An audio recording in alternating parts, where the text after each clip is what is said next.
Come with me to one of my Gozney Masterclasses down at SoCal BBQ. I'm in my camper van. We're going to go down there. We're going to teach loads of people all about the ovens, how to make dough, how to cook, all kinds of things on the ovens, running them on wood, everything like that. And then I'm going to go camping in my camper van and I'm going to bring you along with me. As you can see, my van is absolutely loaded. I've got dough at the back there. I've got that's dough ready to be balled up for tomorrow. I've got absolutely everything I need in here. All of this is going to get cleaned out once I go there, because then I'm going to go camping in the New Forest. But yeah, like I said, 6 o'clock in the morning. I was up at 5:30 in the shower, sorting myself out, prepped all day yesterday. I think we've got about 20 people each day. So I'm going to bring you along. I'm going to show you exactly sort of what happens. Not going to share everything because, you should come on one of the classes, but it's should be fun. And then yeah, we'll take the camper van into the New Forest. I'm going to cook a steak. I've got my tread with me, and yeah, hopefully have a good time. So let's press on. Van's warmed up. Let's get to Southampton. Right, we're almost there. We're like 10 minutes away. It is 7:47, so we're going to arrive there for 8 o'clock in the morning, which is well good. But I just wanted to tell you something. I'm literally in stop-start traffic here, so I just wanted to show you this. Down here in the footwell, I've got the Bluetti Elite 300. And basically what it is, it's actually plugged in. If I look at that, it's plugged into the 12 volt of my van. So this thing has been charging up for free. Basically, I'm going there anyway. I've been filling it with free energy from my van. It's been taking the charge from the alternator and basically adding it into there. It's been putting in like 100 and something odd watts. I have not charged this thing for about 3 weeks now. I've been running it in the pizza truck. It's been making my hot water. I've taken it camping twice and had it in the van. No, it might be more than that. It might be for like 4 weeks I haven't charged it for. I don't know. Basically, I've taken it camping twice. I've had it in the van twice, and it was at like 62 or 68%, something like that. And this is just going to charge it up even more. So it was saying, I think it was saying it was going to take like 4 hours to fill it up. So I'm not expecting it to be absolutely full. But, I'm going there anyway. This is like the ultimate kind of like off-grid camping battery as far as I'm concerned. Like I said before, the van has a lithium battery. It has a solar on the roof, but it doesn't have an inverter. So I can't I can't run anything in my plug sockets in the van. I can only use 12 volt stuff unless I'm on a hookup. Now the campsite I'm going to is like more of an off-grid campsite. It doesn't have electrical hookup anywhere. So I'm going to be using this one because I've got gas in the van, but I want to be using that for my pizza oven. And basically, if I want to boil a kettle or anything like that, I can just use that. I can also actually I can use my hookup and plug into the Bluetti, and then I can run my sockets inside. Or I can use my microwave, for example, if I wanted to use that, which I can't usually use. So yeah, wicked bit of kit. If you want to see how I've used it, I did a whole video I did a video with it in the camper van, not in the camper van, the pizza truck, showing you how I use it in the pizza truck. Go back through some of my old videos and you can see how I'm using it there. But yeah, man, cool bit of kit. If you want one, click the link up here, or it'll be in the description at the end of the video.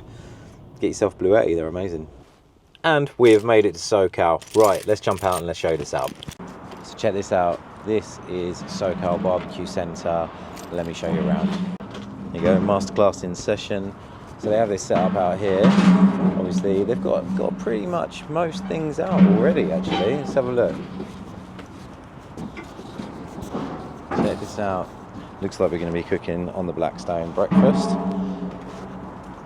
They've got the Traegers out as well. Don't know what we're going to be doing with them. We've got an old school dome here. We've got dome Gen 2. That's a Gen 2 XL there. We've got Gen 2 dome there. That looks like an Arc, or maybe an Arc XL. Got a tread, got an old school rock box set up as well. And I've got my tread as well, and we've got other ovens and stuff like that, but I'm going to go inside. Oh, they've got new benches. Check these out. These are all new proper wooden benches. We had like plastic tables before. But yeah, this is where we run the class. So I'm going to go inside the shop. I'm going to see Charles and see if Charles and Will are here, and then I'm going to unload the van and get set up. Right, van is empty. Look at this. Pretty much just got my little Yeti coffee thing, but yeah, pretty much van empty. So let's just show you this. There's Will. He's getting me a table. He's just disappeared. Say hello, Will. Hi. Hi. You can't hear him. I've got all my gear here. This was all in the van. I've got loads of flour, got loads of pizza boxes, got loads of tomatoes. This is my peel case. It's a guitar case, but I keep my pizza peels in there. In here, I've got my Yeti. So this is my big Yeti. It's covered in flour. Got another, my little Yeti Camino there. We're just going to put a table here and I can lay stuff out. But this is the kitchen, so this is where everything happens. This is my dough for tomorrow. So this is bulk fermenting right now. I actually did put this in the fridge overnight because now it's going to be rising up, and it's just to stall it. We got water for everyone. Hey, hello. There you go. Hold on a minute. There's Charles. Woo. Say hello. Happy there days. He is. Happy Friday, people. There we go.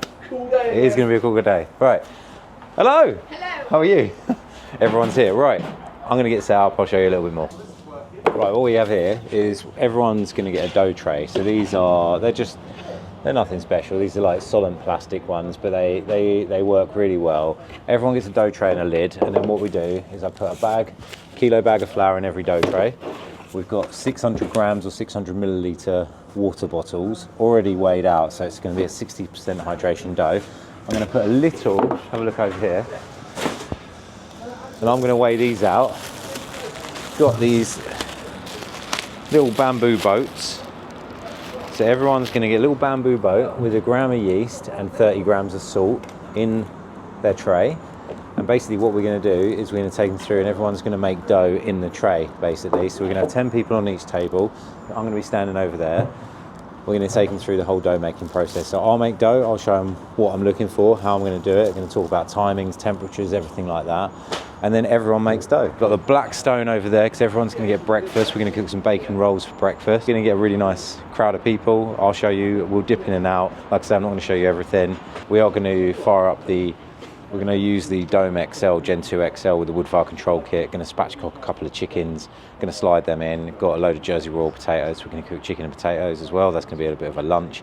Also got some steaks. It's going to be fun. And as many pizzas as people want to cook. I've got like 75 270 gram dough balls, and I've got 12 400 gram dough balls, so we can do some massive 16-inch pizza. If you look down here, I have a load of my pizza boxes as well, so I've got some 16-inch and some 12-inch boxes, so people can take the pizza home with them if they want to. It's going to be fun. Right, pretty much everyone's here. They're all getting coffees and bacon rolls. I've got my one, a little bit of breakfast, and then we're going to get started.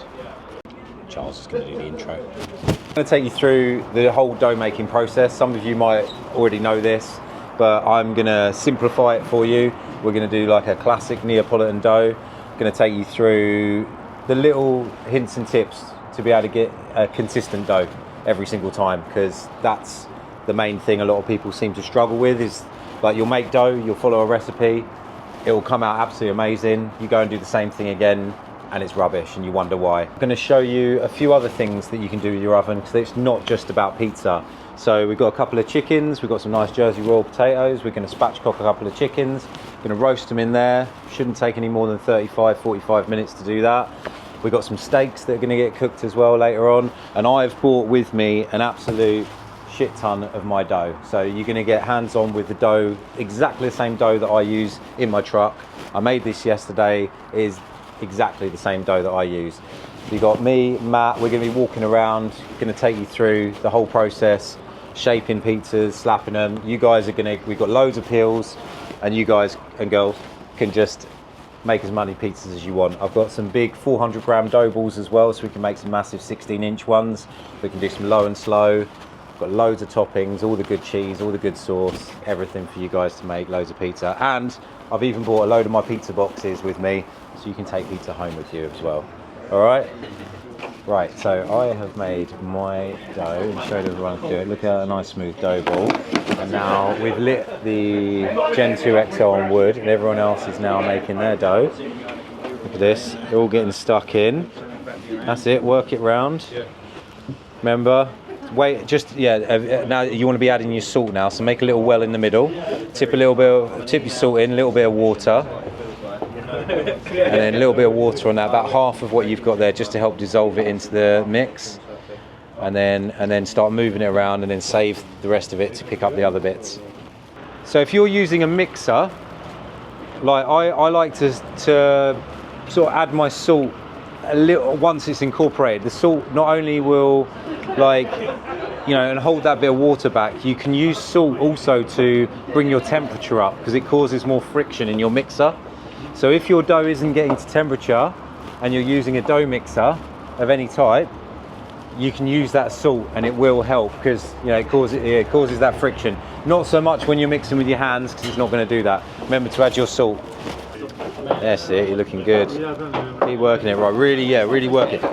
There you go, everyone making their dough. Next up is, once they've done this, I'm going to show them how to make pizza. We're going to spatchcock the chickens, get them in with some potatoes, and then we're going to take them through the gift shop, and then I'm going to make a load of pizza, and then they're going to let it rip. It's going to be fun. Right, everybody's working their dough. I've got a couple of chickens here. Spatchcock the chickens. We've put some potatoes in the dome. We're going to put these on top. We're just starting the potatoes off. Put them a little SPG, salt, pepper, garlic. So I'm just going to spatchcock these, but I think everyone else might want to see me do that. I need to go and grab the scissors. I had some scissors, so let me go and grab them. Right, and that is, check these out, our 2 chickens. Spatchcocked, ready to go. So I'm going to go get the tray, and we're going to put these on. You have a look, see all those little, that's all the little fermentation bubbles, you see them? Okay, that's nice light dough, okay? At this point, when you get the dough out the tray, you want to be very careful with it. Like, it's almost turned into a square, okay? And obviously, if you start with something that's round, you're hopefully going to end up with a round pizza. So you just want to kind of maneuver it back into a round a little bit, but without folding it in on itself. If it's a high hydration dough, very high, you can do this a little bit. You can sort of re-strengthen it a bit. But for a lower hydration, 60, 62, 63%, you don't want to overly mess with it. Like right now, this is perfect. I'll just show you. I'll stretch it out just quickly, and you're going to see you've got these little puffy bits. Okay, it's going to stretch out really nice. It's not springing back. The dough is alive, and that's stretched out beautifully, and now I've got like a base ready to be topped. But if, for example, and I'll show you another one, don't worry, we've got loads, and this is a problem that a lot of people come into. You get your dough ball out, it's out, this one's even fluffier, right? And you've gone, okay, cool, and you start to really get it like this and get it back into a round. What I've done there, you see it's puffed up. I've now reactivated that gluten, and I've massively strengthened that dough ball, where now that dough ball is now going to fight me, and it's going to spring back. And then people are suddenly like, oh, I had to get a rolling pin out. And it's like, because you've messed with it too much. Okay, and then you're like fighting with it, and it's springing back on itself. I can tell straight away, if I try and push this out, I'm gonna have to really work it more.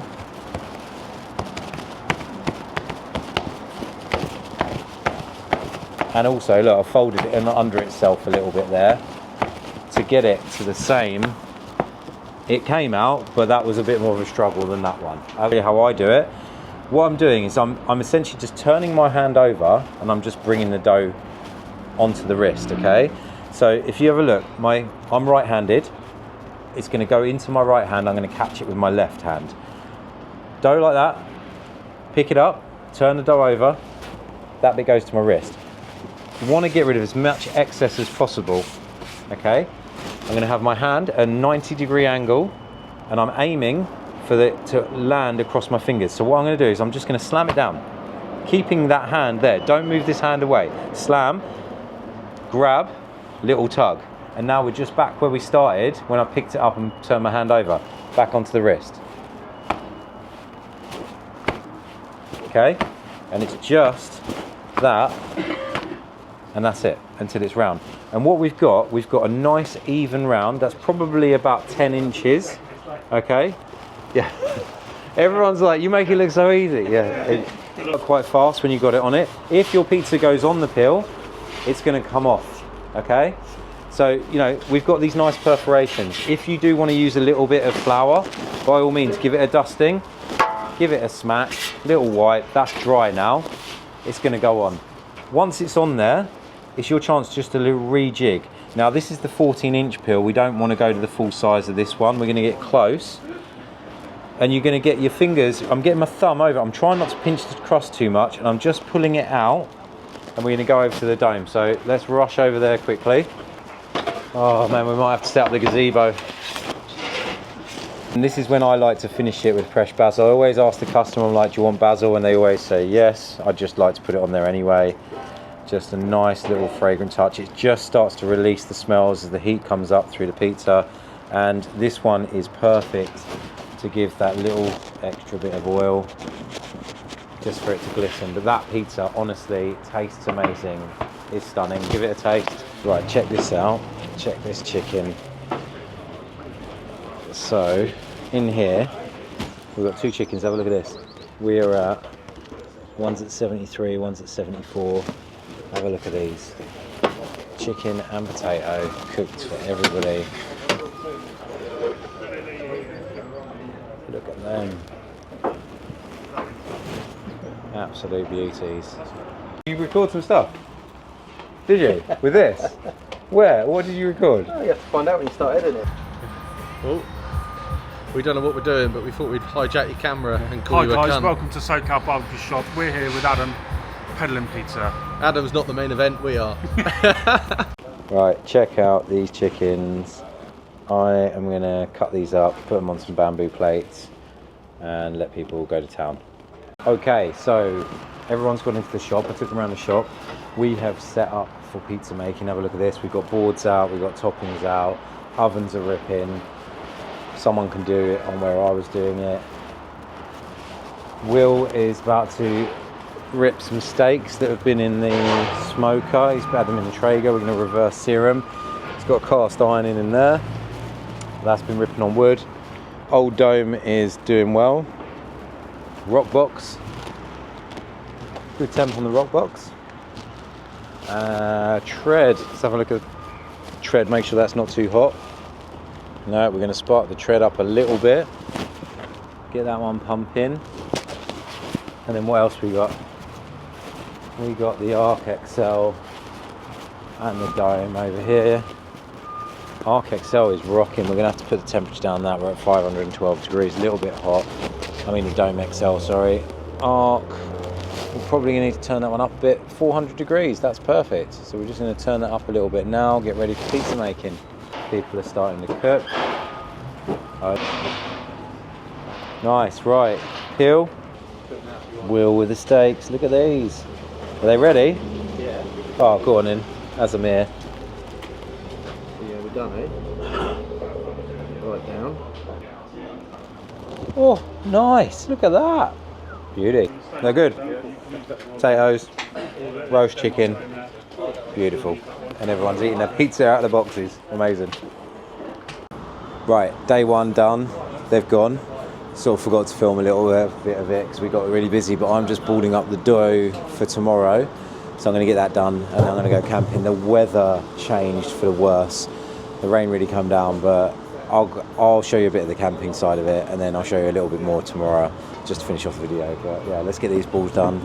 These are going to go in the Cambro ready for tomorrow. Yeah, let's go again. Right, that's it. Balled up all the dough. I'm back in the van. It's time to go camping. The weather was shocking. Like, the rain came down like crazy.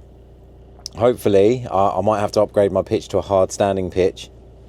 I was looking at it and I was like, there's no way I'm going to be able to cook my steak outside. But, I mean, I do have a stove inside, so I could cook it in here with a pan. I've got a carbon steel pan, but I kind of want to cook it outside with the tread. It's looking like it's okay for now, so I think it's going to hold. So I'm going to get to the campsite, I'm going to get set up, I'm going to have a drink, and I'm going to eat my steak, eat my dinner, and probably watch a movie as well in the van. So I'm going to do that. Let's go camping. Right, I have arrived at the campsite. It was only 10 minutes away. Check it out. So I'm at a campsite called Ashurst. I've been here before. Let me just see if it was going to focus. And this is like a New Forest campsite. So you're under New Forest rules. So I can't have there's no campfires. I can have fire. I can cook with fire. But you know, there's certain rules that you have to kind of stick to in the New Forest. So I have paid for just a grass pitch. There is some hard standing here, but I'm going to go with the grass pitch today. It's pretty nice. It's a pretty cool campsite actually. It's very quiet. It's nice and chilled. And it's only 10 minutes away. It's probably the closest one to SoCal barbecue. And I'm going to head towards the back because they said there is some good spots towards the back. So I'm going to head there and see if I can get a nice pitch. Got to stay, 6 meters away from anyone else, which isn't hard because I don't want to be near anyone else anyway. So it should be quite easy to do that. So I'm just going to drive around, see if I can find a good spot, pitch up, pop the roof, and chill out, have a drink, and then get cooking some dinner. So let's see if I can find a spot. Found a pitch. It's pretty nice. Check it out over there in the distance. There's some horses just roaming around. Yeah, check this out. Van is set. Just pop the roof, just put the heater on. It's a little bit cold. I am gonna get the oven out. I don't think I'm gonna bother putting my awning out. I'm just gonna get the oven out. I think the weather's gonna hold. Yeah, I reckon I'm just gonna get the oven out. I'm gonna cook, and then I'm gonna get inside in the warm, eat my dinner inside, set up my table, eat my steak inside there, and then just, yeah, chill out basically, put a movie on, get an early night, and get ready to go again tomorrow. So let's get the oven out, let's get prepped. Okay, so I'm pretty much set. Got the oven out, check this out. Let's show you this. Spin you round. There you go. Tread is lit. Just gonna let it get up to temperature a little bit, but this is pretty cool. I'm just sitting on the seat of my van, like this, in the doorway, and I've got tread just outside, just on a lower setting, so I can sit here and basically cook my steak. Got a table set up inside. Let me show you inside. Let me just show you this. So, outside, got tread outside, got a table here, got a plate, got Greek feta and olive salad for dinner, and I have because I didn't get a chance to order from my usual butcher, but I have a thick cut Aberdeen Angus ribeye, deliciously tender steak, dry aged for succulence and intense flavour. It's 35-day salt dry aged, and it's got some beef dripping to cook it with, and it even has served with a bone marrow melt, which is included inside. Check it out. Oh mama, look, that is a nice looking steak actually. It's nice. It's got quite a wedge on it. So I'm going to cook that. I'm going to have it with my salad. I'm going to enjoy it. I am drinking a limoncello spritz. Yeah, so I'm just going to sit here. I'm going to cook my steak. I'm going to eat it in the van. I'm going to set up my projector screen, watch some YouTube, watch a movie, something like that, and just chill out. Happy days. So, got this steak out, just giving it a nice salting all over. Done one side already. Pan's hot. Got my little like silicone thing. That's ready. Gonna get my salad on the plate. Actually, I don't need salad on the plate just yet. Gonna put it onto the board. Right, pan's pretty hot. Let's get our chunk of beef dripping. That's gonna go in the pan. It's gonna scream. Damn, this is gonna flame on. If I put that back in, that is just gonna flame like mad. Let's go.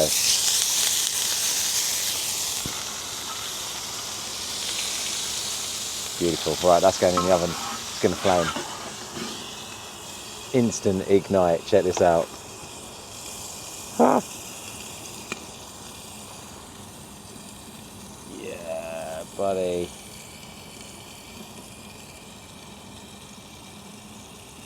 Gonna get some wicked crust on this. Check this out. That. Oh yeah. Oh yeah.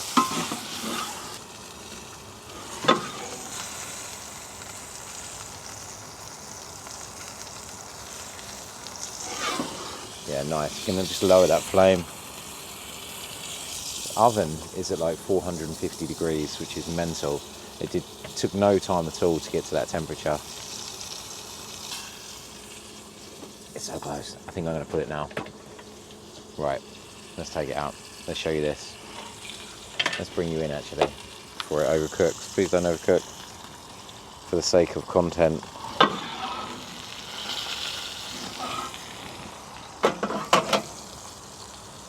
Right, steak's done.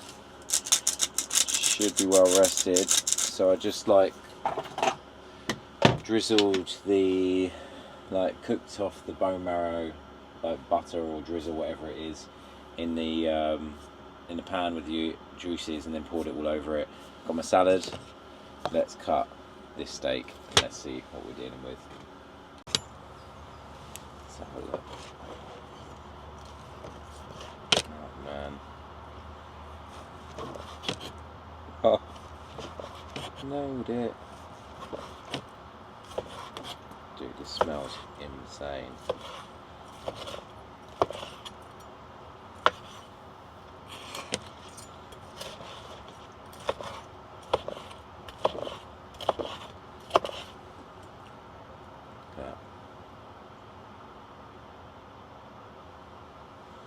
Beautiful. Right, let's get this on a plate so I can devour it.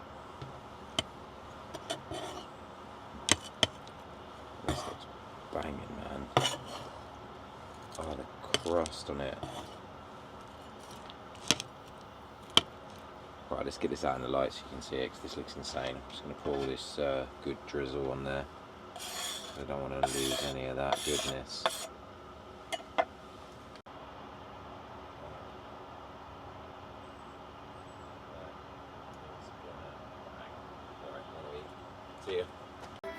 Right, I have eaten my steak. I'm chilling now. I have my projector set up. Let me just turn this around for you.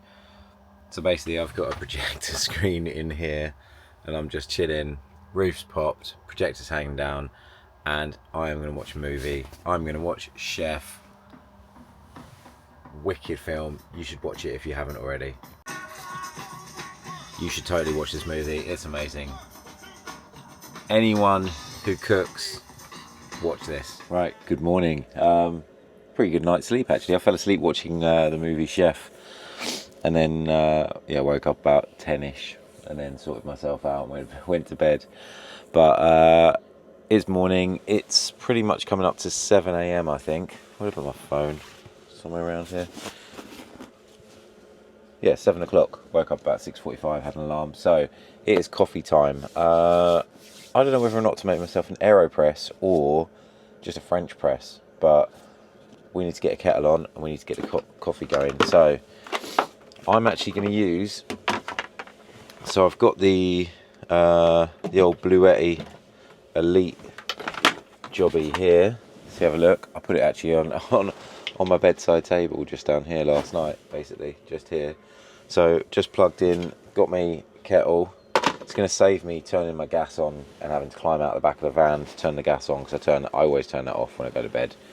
And here I have a Yeti Gozney Tread Road Trip Culinary Society French press, so I might use that. But let's get some water going, and in here I have, this is the coffee box.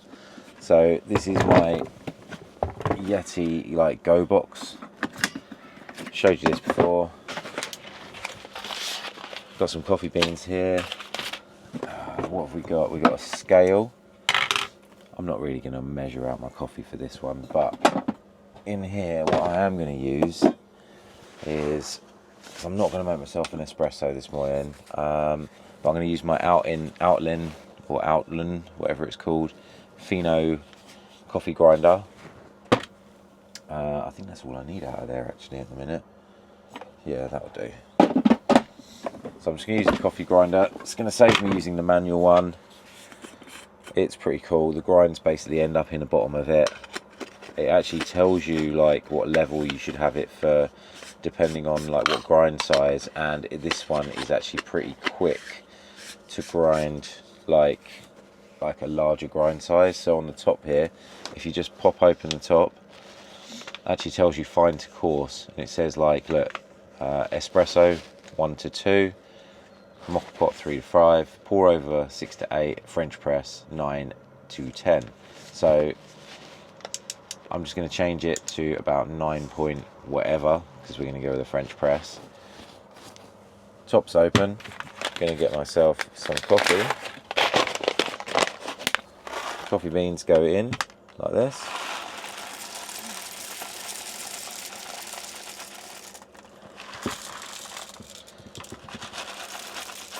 It's probably going to be quite a lot for it to handle. And this thing has got its own battery, so you just turn it on and it's grinding. So I'm going to let that do its thing. I'm going to put some water in the kettle and then we'll make a French press. Right, and after like just a minute, pretty much I've stopped it because I know that this is going to overfill. You have your coffee grounds in the bottom. Kettle's done.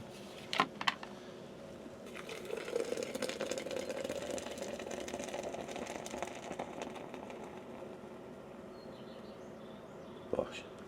So the beauty of doing the French press is that I don't have to make myself another coffee, because this is enough for like 2 decent sized coffees. So I can have one, and this thing, because it's in the Yeti, this thing keeps it super warm. Got one. Yeah. The beauty of this is it keeps it super warm for ages. And it means that I've got like 2 coffees and I don't have to keep making another one, basically. So let's put the lid on and we'll leave that to stew. I'm going to make some breakfast as well. So obviously I'm going to go to Thingy for some breakfast. They're going to do bacon rolls and stuff. Good vibes only cup. I haven't had like a French press in ages, until I went camping last week with my little boy, and I just realised, like, if you want like a couple of good coffees, because there was 3 adults, there was me and 2 mates and their 2 kids as well, and me and my little boy, and in the morning I just made the coffee for everyone, and this made enough for 3 cups, which meant I didn't have to keep making like espressos and things like that. So that's that one done. Nice little pour. And actually this makes a really nice clean cup. I do love my AeroPress if it's just me.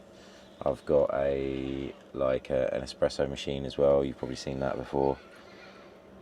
Those horses are kicking off. But for me, just as long as it's decent coffee, that's all I need in the morning. So cheers. That's really hot. Like I said, gonna go and have a shower and then get ready. I had a pretty simple setup here last night. I didn't bother putting any awning out, anything like that. I've just got to put the roof back down. I slept with the roof closed. If you have a look up here, like the roof's open now. Like it's I've got a few bits just up there, but actually I slept with it closed last night. I just pull it down before I go to bed, and it just stops any sort of condensation getting up there, because I normally have like a thermal wrap that goes around it, but like, yeah, just pull it down, it keeps me warmer. I've got a diesel heater, so I've got like a night heater. There's a little control panel over here. I set that for like overnight. I actually only set it for like 16 degrees, so it it was on before I went to bed. The van was up to about 19 degrees, and it's well insulated. The van's well insulated. I've got like blinds and everything like that. With the roof down, there's insulation everywhere, so it didn't come on until just before I woke up at 6 a.m. in the morning. Actually, it just popped on, and then I've just turned it up now. As I've popped the roof, I've just turned it back up to 19 degrees, so it warmed up the van. So even with the roof open, it's nice and warm in here, but means I can stand up and get ready and stuff like that. So yeah, it's pretty cool. Nice and cozy. Like, I mean, the Bluetti up here takes up a big chunk of space up here, but that normally lives on the floor, but I'll put it back down there in a bit. But yeah, so it's a pretty simple setup. Eat this, drink that, go for a shower, get myself ready, come back, pull the roof down, take the I've got like a wrap on, a thermal like cover on the windscreen, and that's it. We're ready to go basically. So nice simple getaway. I've already turned my bed back into the chair. Simple. So yeah, I'm gonna eat this, I'm gonna enjoy my coffee, and I'll see you when we're going. Right, that is the van set, roof down, everything's off, everything's away, van's done. Right, let's have a quick fit check.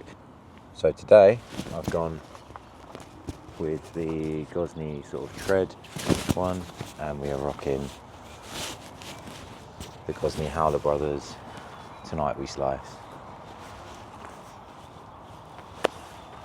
Let's go teach some people how to make pizza. And we are back at SoCal. We're getting set up. We've gone a little bit different today. Noticed a lot of people were kneading straight onto the wood, so we got these like disposable kind of boards out so people can sort of knead the dough onto that.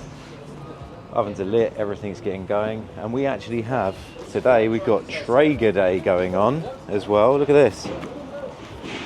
Check this out. Tell them who you are and what you're doing. Oh, so I'm Steve, Combat Kitchen on Instagram, and today is Traeger Day. Traeger Day, check it out. Day. So they're also going to be basically selling Traegers during my Gozney class. But that's cool. No, it's going to be fun. He's going to be cooking up loads of stuff. He's got a wicked menu, he's got steaks, he's got like some kind of steak, what do you call it? Like, I don't know, just a lot of meat, a lot of steaks, a lot of sausage, a lot of good stuff, which is great because we can eat some of that. But this is going to mean it's going to be very busy outside here and around. But I'm just going to get the yeast and salt sorted. So, and I'm going to load up all the dough trays. Matt should be here in a minute, but check it out, man. Blue sky, it's looking great. Let's go. Day 2, people balling up. Look, lovely stuff. Over here, this one, they're all balling up their dough. Just waiting patiently because we don't have enough scales. That's looking great. Look at this dough. That's smooth, beautiful. Going on, let's have a look. Oh, We've got some garlic and herb chicken wings and a bit of bavette steak ready for steak croissants. oh. Yeah, that's what we're waiting on, the steak croissants. Beautiful. It's very orange under here, isn't it? Very. Right, and then everyone's going to let rip on the ovens. They're going to bake all the pizzas they want. Do it. What we got? White sauce. Go on in. Go for it. Yeah, I'd love to. Look at that. So these, Matt cooked these steaks. He's got a little bit of chimney left over. You going to cut them? Come on. Then I'll cook a massive pizza. This is Matt from Gozney. I do most of the work. There we go. Don't put that in there. You're getting to the best bit of the steak now. Oh, look at that. Right, that is it. We're all packing up. We're going home. It is, what time is it? 4:25. All finished, but they're all packing everything away. Great weekend of classes. People seem to love it. If you want to come to one of these, there'll probably be more coming next year. I think the July ones are pretty much going to be full up by now. But you know, I've got more coming. But check it out, SoCal Barbecue Shop. They do amazing stuff here. We had Traeger Day going on today. There was some amazing stuff, some tastings, everything like that. The shop is absolutely incredible. So yeah, hope you enjoyed this one. Thank you very much. If you want my dough recipe, the same dough that everyone cooked with today, then just click the link. It is just it.